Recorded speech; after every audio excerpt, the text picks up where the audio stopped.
All இன்னைக்கு சூப்பரான பாலக் பன்னீர் butter masala எப்படி செய்யுதுன்னு பார்த்துடலாமா? அதுக்கு ஃபர்ஸ்ட் நான் ஒரு கட்டு பாலக்கீரையை வந்து சுடு தண்ணியில் 5 மினிட்ஸ் வேக வச்சு எடுத்துட்டேன்.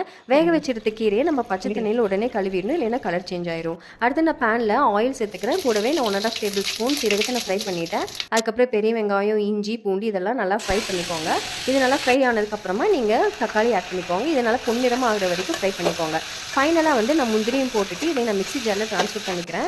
கூடவே நம்ம வேக வச்சுருந்தோம் இல்லைங்களா, அந்த கீரையும் சேர்த்து நம்ம நல்லா ஃபைன் பேஸ்ட்டை இதை அரைச்சி எடுத்துக்கணும். நல்லா நைஸாக இருக்கணும், அப்போ தான் கிரேவி நல்லாயிருக்கும். இப்போ பார்த்தீங்கன்னா இது நல்லா நைஸாக அரைச்சி எடுத்துக்கிட்டோம். அதுக்கப்புறம் பேனில் நான் பட்டர் ஆட் பண்ணிக்கிறேன். கூடவே 2 பிரியாணி இலை, 2 பட்டை, 3 ஏலக்காய் இதெல்லாம் ஆட் பண்ணதுக்கப்புறமா நம்ம ரெடி பண்ணி வச்சுருக்க மசாலாவையும் இதில் சேர்த்துடலாம்.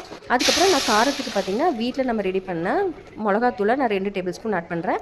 அப்புறம் 2 டேபிள் ஸ்பூன் வந்து கல்லுப்பு, 2 டேபிள் ஸ்பூன் வந்து சர்க்கரை ஆட் பண்ணிக்கிறேன். ஸோ இதெல்லாம் வந்து கொதிக்கிட்டு ஒரு 5 மினிட்ஸ் நம்ம வேக வச்சிடலாம். இப்போ பார்த்தீங்கன்னா இந்த ஸ்டேஜில் நம்ம பன்னீர் ஆட் பண்ணிக்கலாம். அவ்வளோதான், பாலக் பன்னீர் பட்டர் மசாலா ரெடி.